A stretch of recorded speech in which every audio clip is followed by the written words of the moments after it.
జనగామ పట్టణంలో 2వ వార్డులోని బతుకమ్మ కుంట ఉన్నది. ఈ బతుకమ్మ కుంట అంటే ఉన్నదే ఆ పద్ధతిలో ఉన్నది.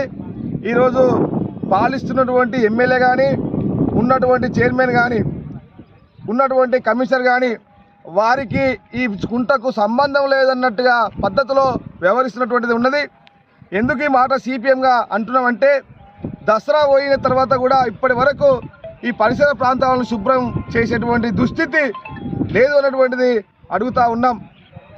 ఇప్పటికైనా జనగామ పట్టణంలో ఎక్కడ పార్కులు లేవు, ఒక్కటే పార్క్ అయిపోయింది. ఈ పార్కునైనా పరిశుభ్రంగా ఉంచుతారేమో అని చెప్పేసి అంటే దీన్ని కూడా మున్సిపల్ వాళ్ళు ఇది మాకెందుకు లేనటువంటి పద్ధతిలో ఉన్నట్టుగా ఉన్నది. ఇక్కడ ఎక్కడి చెత్త అక్కడనే ఉన్నది. బతుకమ్మ అనేటువంటి పువ్వులు కూడా ఇప్పటి వరకు తీయనటువంటి దుస్థితి జనగామ పట్టణం బతుకమ్మ కుంటలో ఉన్నది. మరి ఇంకెట్లా ఇక్కడ ఆరోగ్యంగా ప్రజలు మరి వ్యాయామం చేసుకుంటారు అని చెప్పేసి అడుగుతూ ఉన్నాం. ఇక్కడ రోజుకు సంబంధించి 1000 మంది వరకు ఇక్కడ నిత్యంగా వస్తూ పోతూ మరి వ్యాయామం చేసుకుంటారు. వీరి ఆరోగ్య పరిస్థితులు మీకు పట్టించుకోరా అని చెప్పేసి ఈ సందర్భంగా అడుగుతూ ఉన్నాం.